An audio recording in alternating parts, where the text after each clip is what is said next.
मुळात हा कायदा करताना बहुमतपेक्षा त्रिफोर्थ मेजॉरिटी पाहिजे, हे कायद्यात टू थर्ड मेजॉरिटी पाहिजे, हे कायद्यात माहित होतं सरकारला.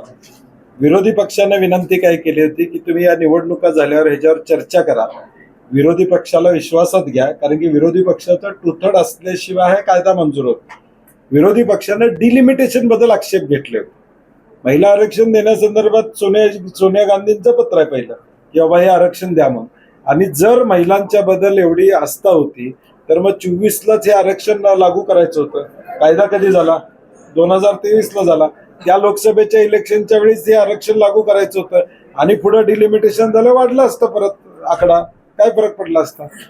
ह्या 5 वर्षासाठी तुम्ही महिलांचा हक्क या देशातला हिरावून घेतला, त्याचं पाप भाजप या ठिकाणी त्याच्याबद्दल उत्तर देणार आहे का ह्या 5 वर्षात? झाली मात्र अजितदादा प्रकरणावर आजही कोण बोलायला तयार नाहीये. सगळे बोलतोय, मूळ त्यांची राष्ट्रवादी सोडून सगळे बोलतायत.